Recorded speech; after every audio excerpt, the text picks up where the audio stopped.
I think I had to go with 2019. Stole my pick. Yeah. And this is a real recent one. Um, the 2019 Yankees. We talked about that 2017 opening up that window. This is where we were all in on winning. We got the wild card the year before. Like we won 100 games in 2018, but 2019 it was our year. It was the first division win in years. We hadn't won, I think, since the last time we made the post, maybe 2013 or 2012 even. Um, and this was we had Stanton. We signed DJ that year, and DJ had an awesome first season for us. A casual 900 OPS, 136 OPS plus. Judge had a somewhat down year with injury, still had 27 bombs and came back for the playoffs in time. Gary was still kind of good.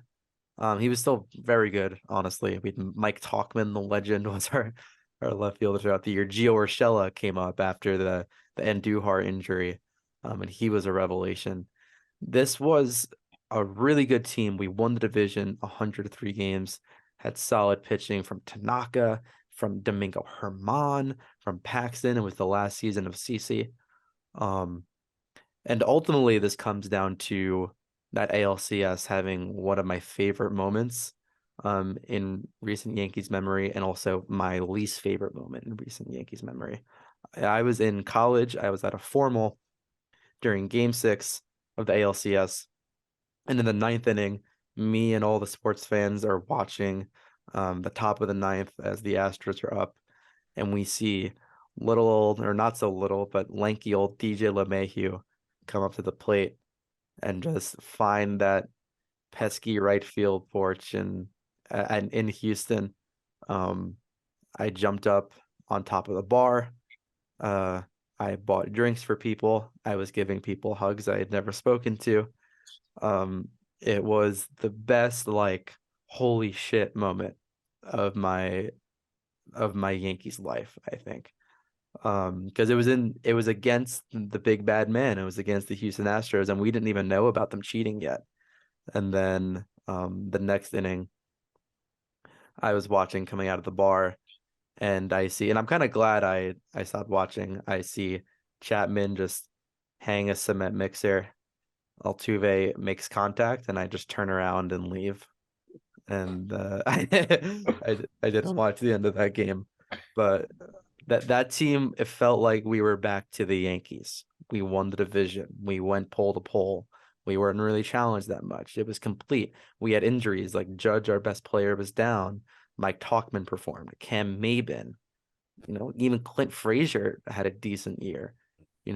Gio came up, Luke Voigt.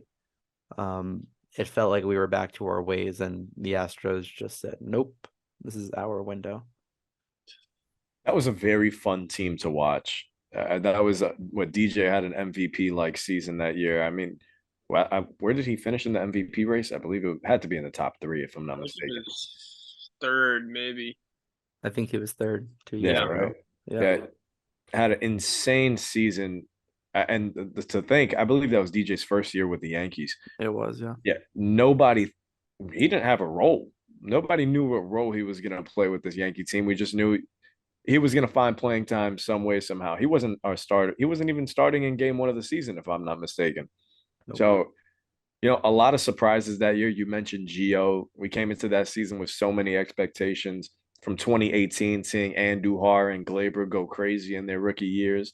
I was super stoked to see what Andujar would do to build upon that rookie year, which he should have won rookie of the year in 2018, but whatever. Um, yeah, that was such a fun team to watch. And like you, I think what sucks about it is what stands out the most is just that one game. You just stare at that DJ home run. I remember where I was. I was sitting in my car. I was late getting home. I'm listening to John Sterling on the radio, and I'm like, "Yo, this shit is over. It's over."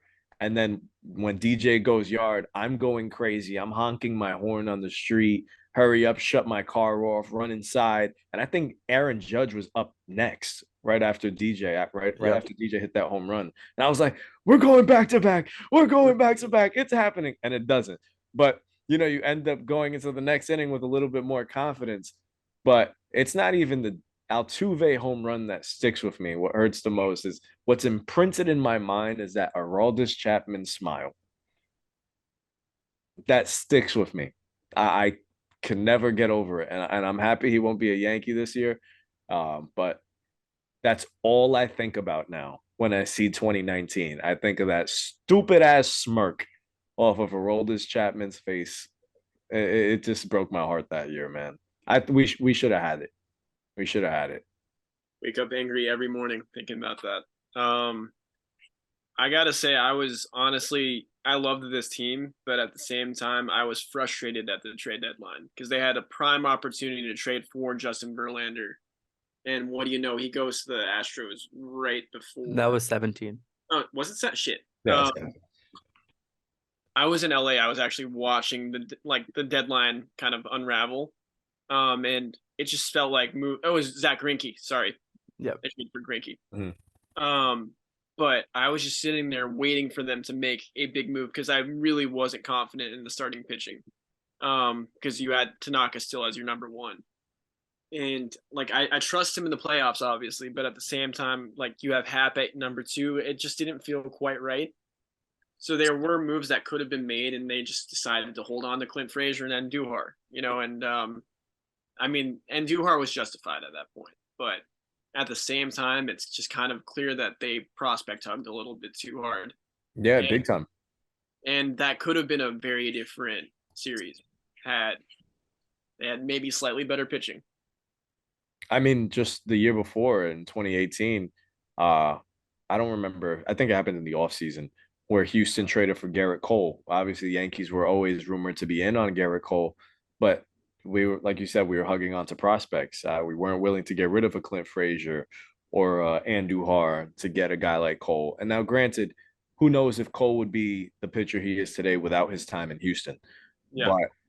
But, I think we have a way better chance of beating Houston if we had Garrett Cole, even if he was in his Pittsburgh form, than what we had. Like you said, J.A. Happ.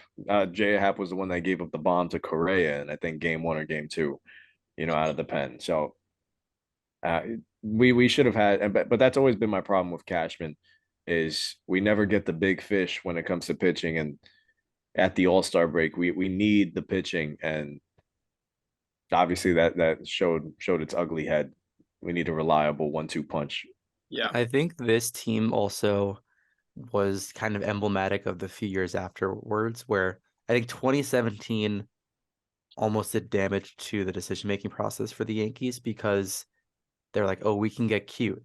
We can find these diamonds in the rough, but they weren't really diamonds. Like they were solid, really good MLB players, but we were getting a lot of guys at the peak of their upside. And I think that's where we were going away from being the Yankees because we were saving money. We were trying to be cute, and we had some of the high paying players. But I think now you realize that you pay more for consistency than anything and for a higher ceiling. Mm-hmm. Like, I think you need to have both. You have to get cute with some of the players, but I think the Yankees, they could have gone Death Star in 2019, and that was their best team to win. And they chose not to because they wanted to develop with value in their farm. They missed out on Harper and Machado. They didn't even really look at him. I mean, they looked at Machado, but like Harper wanted to be a Yankee, and they just said, no, we're good. And don't get me wrong. Obviously, the DJ LeMahieu move was probably the most under the radar, best move you could possibly make. But they had Tulowitzki slotted in to start at shortstop at the beginning of the season. So there's just a lot of roster misalignment going on there that still to this day, the more I think about it, the more it frustrates me. Yeah. We should have so many more championships, man. so many inches, dude. It's brutal.